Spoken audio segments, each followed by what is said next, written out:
Over the past decade or two, we have seen a growing discontent for the idea of being a 9 to 5 employee.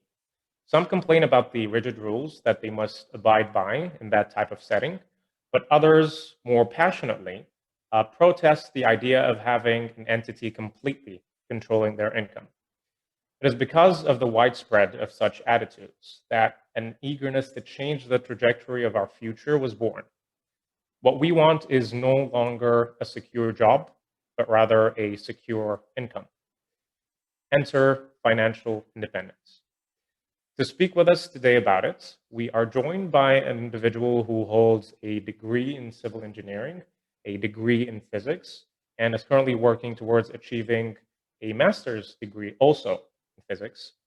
From scratch, he created a very successful business that took the form of a cinnamon roll or bun shop named Sinamon in Perth, Australia, and is now celebrating the opening of his second, much larger branch, also in Perth, establishing the Sinamon brand further as an Australian favorite.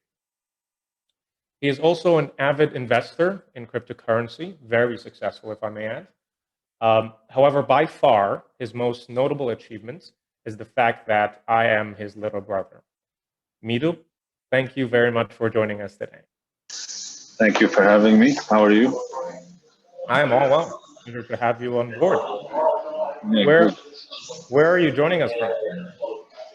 Perth. I'm now at Sinamon, just about to finish up for the weekend. We had a very busy weekend with Halloween being last night, the big party, and then people coming in for breakfast the next day and so on. Yeah, so it's been a full-on weekend. Any specials for Halloween by any chance? We had a themed party with lights and decorations, zombies and whatnot, trick-or-treating for kids, butterbeer for the Harry Potter fans, and candy apples. I know a couple of friends that would kill for that butterbeer. All right, let's get into the thick of it. Midhu, how would you define financial independence? For me, it's a little bit, there's no easy way to answer financial independence, but to put it simple, it's the ability to actually not work and be able to afford your basic expenses for at least a few years. And I would say a few years, I define few years as 5 years at the very least, and also being able to create income at will. So these are the two things. But again, it's more complex than that to just say financial independence. Some people think of it as just being rich, or just as having your own business, or having a lot of savings. So everyone has their own definition of it. However, for me, I think it's a combination of all of these things: having savings, having the ability to produce income, and also having the ability not to have to be dependent on one job or one investment or one skill that produce income. You have to be able to be flexible to bring income, and that's what you call financial independence in my point of view. That's a very elaborate and comprehensive definition. I think the nuance that you add to your own definition is that you acknowledge the fact that even though you might have a large sum of money at some point, it is not necessarily long-lasting. And hence you address or emphasize the importance of diversifying or having multiple channels and being flexible in the way that you attain that income, right? That's correct, because it's a very money runs out, and when people have it in front of them, they think, okay, I have money, but it's all in your head, really. If you think about it, how many rich, let's go with the cliche examples. Actors was the biggest there is in the 90s or early 2000s, and they declared bankruptcy later on, and they had millions. So the moment you have money, you would think, okay, yeah, I've got it, and I should be okay to spend it. And then just in no time, you realize it's all run out. But then if you don't have the flexibility to bring back sums of money again, then you pretty much lost. Very, very well said. Thank you. All right. Allow me to take you a couple of steps back Yeah, to your early, perhaps humble beginnings. You spent your I childhood. always have humble beginnings. I'm still in my humble beginnings. Yeah. I think that modesty is a lesson to learn, really. You spent your childhood in Egypt, your teenage years up to high school in the UAE, a couple of years later in Malaysia as an undergraduate, and you're now settled in Australia. When was it that you first thought, I want to achieve financial independence? Was there a sudden transition of mentality that you underwent, or was it more of a process extended over time? The first time I realized that financial independence is, I would say, inevitable, is I guess when I got my first job in engineering. And once you graduate and you work as a professional in any company, you start most cliche thinking is two things. I want to get myself a house, I want to get myself a car, and this becomes life, and that's it. You kind of, part of your mind would be like, yeah, I'm done, I'm settled. But then you start to think a little bit more. Who's actually giving you the car? Who's actually giving you the house, the bank? You don't own anything, because if you really want to go buy a car, you can't pay for it from your job. The most renowned engineers at the beginnings, they will get what, $80,000 a year. That doesn't get you anything. You can buy a car and then you don't have anything to spend for your expenses. So the only way really is through banks, and banks, what they do is lend you money, and you're in debt for quite a long time. So that example is scaled up when it's a house, I guess. Most people who own houses don't really own the houses because they have to pay about 30 years to pay off the houses. So if you're 20 years, 25 years, you graduate and you work, that means you will pay it off in 55 years. And then you realize halfway you can't quit your job, you can't do anything but keep paying that mortgage, as they call it. And so for me, when the thought became that working for someone in general is, first of all, you're very dispensable to them. They may claim that, you know, employees are important, but at the end of the line, they will always do what's best for them as a business. So if there's economic crisis, you're gone. If there is someone who's better than you, which there are, you're gone, and so on and so forth. And the list goes on, which means you most likely to spend your life at the mercy of someone. Again, that's my experience. That's my journey, because I feel like this is just too abrupt of life to just be at that. And I'm talking like this example is in Australia, where work rights is massively exaggerated or well celebrated as well. So that means even in the best of places, it's still the same situation. So I guess, yeah, once I came to that realization, that's when I started to think it's time to think bigger than that and do something else. All right. Thank you very much for that, Neil.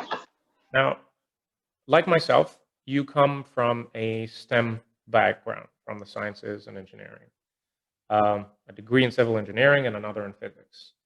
How did you learn how to start a business from scratch when you're such an alien to the process?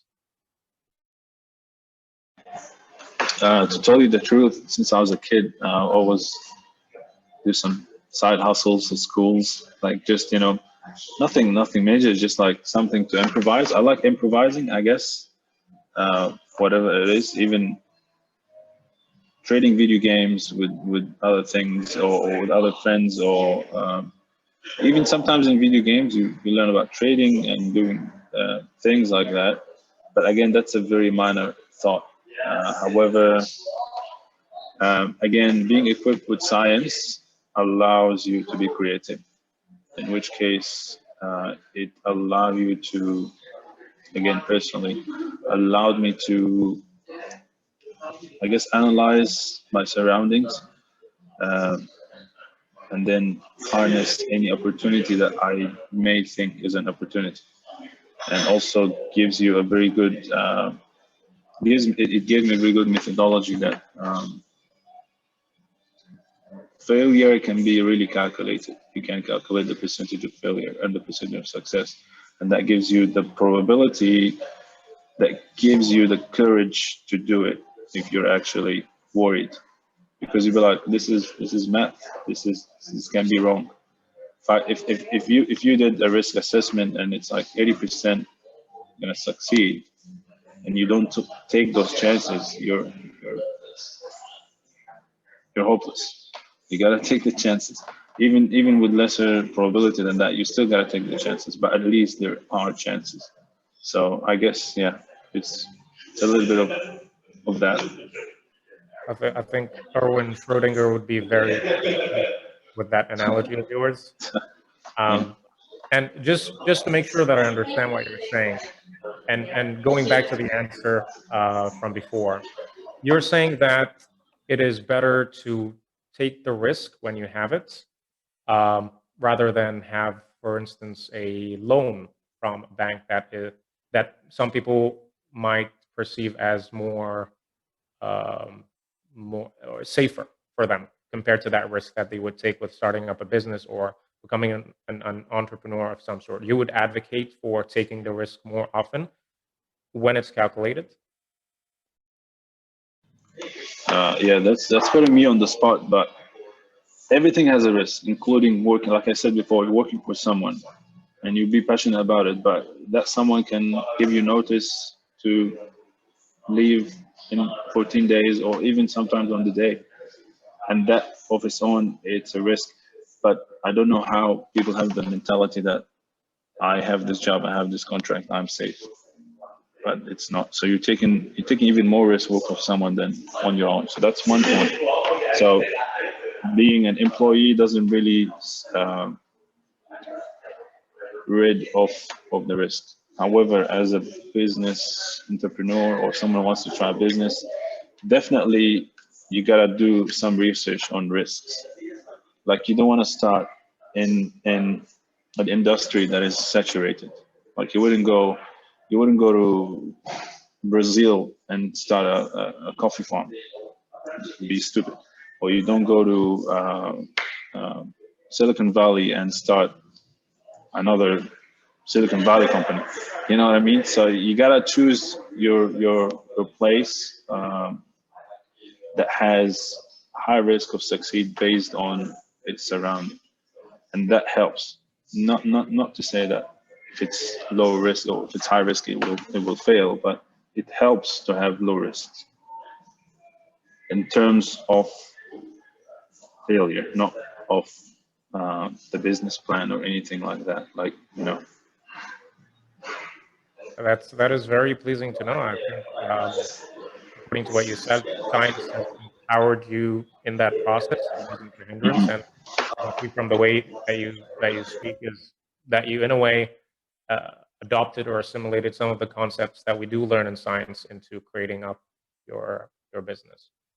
Um, on that note, so you were able to accumulate the knowledge of how to start a business using prior skills, perhaps that you attained, and then you use that to build upon or aggregate the knowledge that you have to build a business from scratch. How did you get the capital? How did you get the money to start a business? um, how did I get the money? Well, I did work, like I said, I worked in engineering for a few years. Um, and then also on top of that, there was, I had side investments. To highlight, it was in cryptocurrency. Um, I'm not gonna say I was one of the lucky people that enjoyed the 2017 Bitcoin boom, but boom, it's just, it was one of those things. Again, it was very high risk, and people say, "Oh no, it's not." But you would read about it, and you'd be like, "This is insane. if it doesn't get to that point where it is now. It doesn't make sense. Like I did my research and be like, okay, this has a very low risk to fail, and there you go. So that's another example, I guess. So a mix of these things, savings on the side.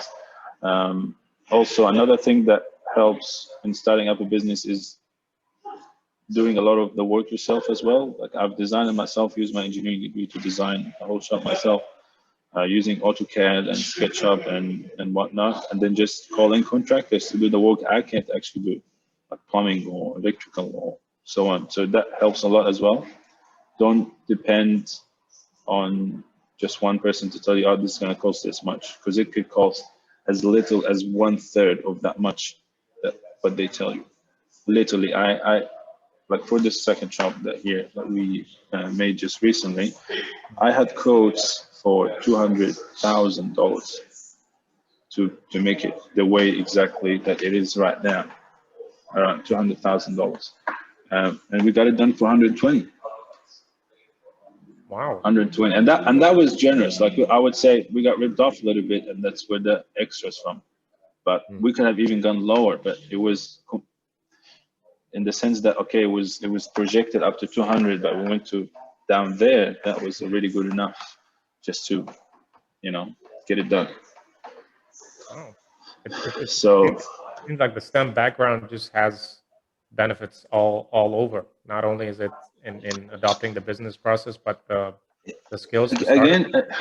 well, yeah, but again, it's. I'm not gonna say, oh, because I have an engineering degree, that's how it happened. I mean, it's a bakery. I'm working as a baker a lot of the time, or as a barista a lot of the time. Apart from actually running the business, I also get down there and do a lot of the work myself.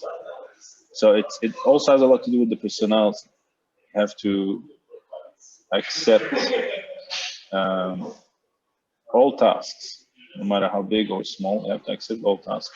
You have to be very involved. You can't just throw money and let it's going to go on a tree. You have to actually be really involved, super involved. And later on, I'm talking later on, like way later on, then you can look at it from a distance and let it run itself. All right. So, please. Yeah, I'm done. Yeah. So, and like stressing on that point of being super involved, like you said, to perhaps avoid people ripping you off and to decrease the amount of costs that would be incurred on the business. So, and for you, in parallel with the management of both the Sinamon shops, you trade in cryptocurrency. For the investing newbie, what is cryptocurrency and what is the reason for all the hype about it? Cryptocurrency. So it's a currency, but instead of it being physical, it's simply digital. And it's created by a complex algorithm in most cases. And it has, most cases, it's not centralized, which means everybody can see what's going on. And it's capped, which also means you can just keep printing it or making it, which is unlike the fiat coins, like the US dollar and what, just keep printing. Like in the US, they're just printing money, and it doesn't make sense. Whereas cryptocurrency, most cryptocurrencies have a fixed amount, and that's it, and the price scales into that. So it is really a currency. It's a spending currency, literally a spending currency, but it doesn't have a physical shape. That's all it is. It's similar to how you're using your phones now to pay for stuff. You actually rarely see money nowadays because everyone's using credit cards or phones or whatever. So it's pretty much the same idea, but they allow you to maneuver their usage, which means you can create a cryptocurrency just to solve one financial problem or two financial problems, which is not the same case for, again, our fiat currencies. So if I want to do overseas transfers, there's only one way. I got to go to the bank. I got to go to a currency exchange. I got to give them the money physically. I got to wait for them to process. I got to fill in forms, and I got to check with the tax, and will take, really, if you count all the operation, apart from me going to the bank and then them dealing with it, it takes 3 days. cryptocurrency, it takes this much, literally. And I'm saying that about specifically Ripple, the company that is specializing in cryptocurrency in overseas remittance of finances. You're not sponsored by any chance, are you? No, no, no. I wish. That's good to know. Yeah. You've been very, But very vocal about the But I success. can tell you more information about equal. I can just really tell you information about Bitcoin and Ethereum and everything in between. So I mean, just to balance it out, Bitcoin, which is the godfather of the cryptocurrencies now, was just simply, well, we don't know who made it. It's a ghost who made it, but it was used to pay for DVDs, some music, or some people use it on the dark web in their prime time. They use it on the dark web just to buy like weird stuff. And then later on, it got adopted by bigger companies and holders, and even countries are investing in it now and mining it and so on. But yeah, it had very super humble beginnings. If you had $1 in Bitcoin 10 years ago, your investment from the dollar would go up 22 million%. Wow. That is. I mean, astronomical doesn't describe it, because you still say astronomical. I'll be like, okay, that's a big number, but in any lifetime, you will never see an investment that will bring you 22 million% in 10 years. Not Microsoft, not Amazon, not Apple, not Facebook, and they will never ever in their lifetime give you a 22 million% on their investments. So if you had $10 in Bitcoin 10 years ago, you're a millionaire today. How insane is that? But that's simply because someone said this is going to be a thing, because it makes sense. Not because it's like it's cool or it's hip. No, it makes sense. Just the same way when they started making emails, it makes sense. Why would I wait days to receive a letter when I can send it instantly? It doesn't make sense. Once I created the email, once the email has been created, if you reject that idea, there's something wrong with you. So people said about emails, they were like, "Oh, is that really going to work? Is you're actually not going to have the letter and read it, and open the envelope?" And someone had licked it before, so it has to be. Doesn't make sense. Very, very interesting. So you would say that people who are perhaps just getting into investing, you would say that cryptocurrency is a field that is worth getting into, is it? For sure, yeah. It's still very young. It's still, apart from Bitcoin, it's still very young. So people say, "Oh, it's too late. I missed the one." I was like, it only started with Bitcoin. Bitcoin only gave us the, let's call it, it shed the light on cryptocurrency. That's all it did. But the real crypto movement is coming in the next decade, which is out that decade, 2020. Apart from all the shit that happened for 2020, there are better things to come from financial companies like cryptocurrency companies.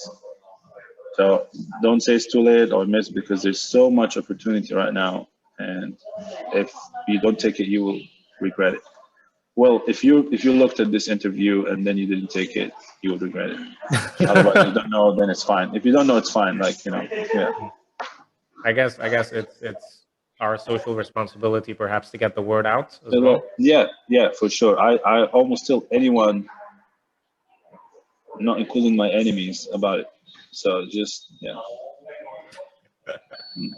I guess that is just a given that you build up enemies when you do get into this type of business. So I'm assuming this is Oh yeah, for sure. But in anything as well. But it's just you don't exaggerate the concept of enemies till you actually have like any villains in your life trying to do something of harm, which is insane in the business world. Actually, it's I just think like that could be dedicated to an entire different interview for that. oh yeah, for sure, yeah, which is competition, and yeah, you need the business people to explain that. But yeah, for sure, there's a lot of things in the business world that, and they're almost systematic, like they're actually theoretical competitions and whatnot that you just have to be business minded enough to deal with it in a way. But yeah, definitely, it's a whole new topic. All right. On that note, would you say that at any point of you being involved in your business world, would you say that that has affected your morality and ethics in a certain way? Sometimes, to tell you the truth, I'll give you an example. When I first started the business here, which obviously had to involve staff and managers and all these things.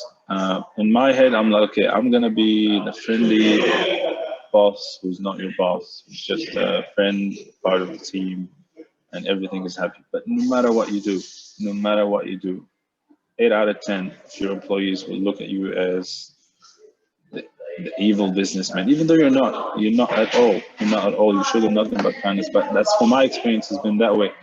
Uh, and the moment you turn your back, things start to happen, and things fly around and stuff like that. And again, as the business person, you will have to know about these things, and you do. And then you'll be like, why did this happen? Maybe it's an outlier. This person is an outlier. But then a second one comes and it's the same. The third is the same. And fourth is the same. And then you realize, well, I can't play I'm your friend anymore. I have to be the boss. If you look at me as my boss, at me as the boss all the time, then you just have to be the boss. And not to say that you tell people off or be angry, no, but you just have to be like, okay, I am the leader. Please respect the authority and reminder to do your job. And I lead by example. I am working harder than most of my staff.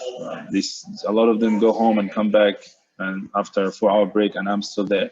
I start at 8 in the morning sometimes, and they start at 8, finish at 2, and they come back at 6, and I'm still there. So I'm like, I'm your example. Please follow that.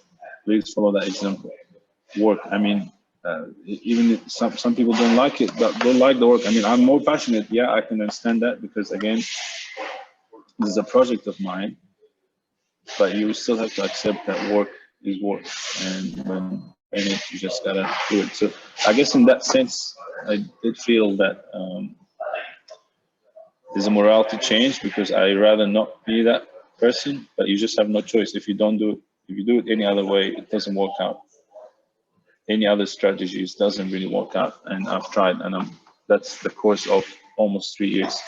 The same things happen. So that's one thing. Apart from that, I've been always competitive in my normal life, so that didn't change. Yeah, so that yeah, I would say that's the only thing really. Yeah.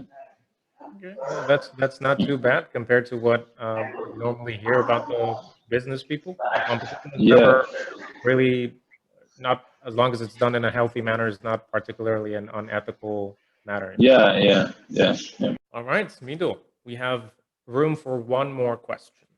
I want you to pretend that you're speaking to the entire Arabic youth, um, and they're asking you right now, how do I achieve financial independence? What would you respond? How do you achieve it? Start by accepting risks. Start by learning from your mistakes. Start by putting in your mind to never give up about something that you believe in, and most likely if that's a business, if you want to do financial independence. Also, start by doing research and a lot of research about the path you want to take. And you got to really imagine yourself into that path. A lot of the things I've seen nowadays, even in education or whatever, people just pick it. They say, you ask them, why do you pick that? And they have no good reason. Or they say, oh yeah, I think it's interesting. Or engineering is interesting. Physics is interesting. Business is interesting. But not one, not one that I've met actually went through their course outline unit by unit and said, these are the things I'm going to learn. These are the things I'm going to be equipped with. This is the theory I'm going to learn. And this is what I'm gonna know. People don't. You just go like, yeah, this is business, this is engineering, and they take it as an order. It's the same idea in opening a new business or trying to achieve financial independence through a business. You got to imagine yourself in it. So when I started Sinamon, I used to work at the university, and I was finishing at 5 p.m. every day, 8 in the morning, then finish at 5 p.m. And I would go to Sinamon at 6 p.m. And I had imagined that already. Funnily enough, in the first year of Sinamon, my opening hours for Sinamon was based on my working hours. That's why I was open from 6 p.m. at night till midnight or so, just to suit my own time, because that's how I imagine it's going to be. I'm going to go to work at 8, finish at 5, and then I'm going to jump to Sinamon, completely change of clothes, change of everything that I was doing whole morning to a completely different person at night. I already had that thought in my head that this is what's going to happen. And again, you have to accept that. You're like, okay, yeah, I'm doing both things. That's okay. I'm going to get less rest, and then slowly you can build up a different point of view of where do you want to stand in that idea that you're planning. So, and even then, when you imagine it, a lot of things that will happen, and you won't realize that will happen. So that's where my point about learn from mistakes and accept mistakes, that is so important, because no matter how real you are, something is going to go wrong. No matter how real you are, I can't exaggerate this enough. No matter how real you are, something will go wrong, not your way.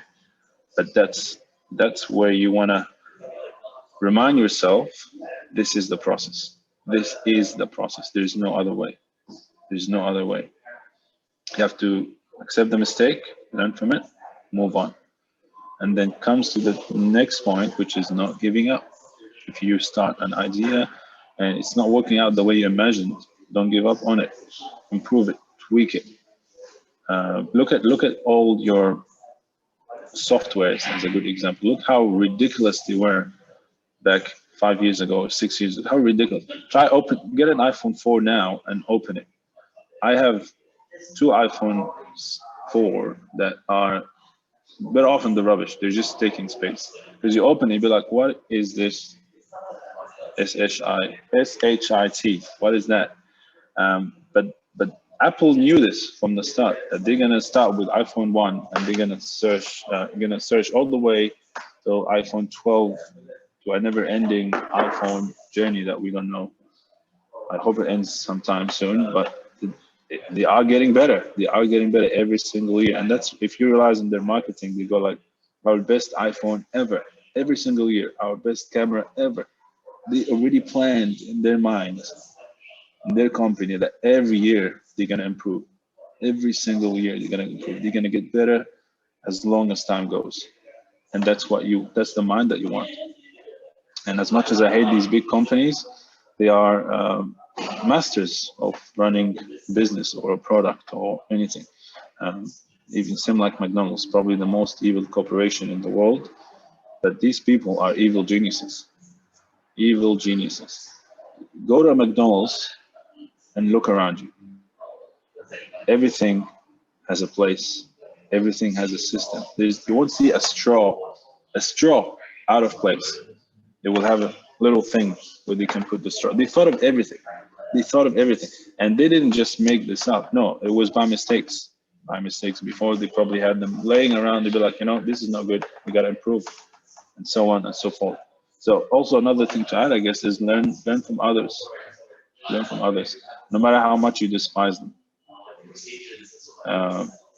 Hopefully it's better when you look up to them, but also look at everyone. You got to get all perspective, not just the things that you like and the things that you love. You also got to learn from others, whether you like them or not. Joining us from Sinamon, Mido, thank you so much for sharing both your wisdom, advice, and your time as well. It is very, very much appreciated. It was a pleasure having you as a guest. Thank you very, very much. No problems. Thanks for having me. And I hope you all enjoy my wisdom, and all the best to you.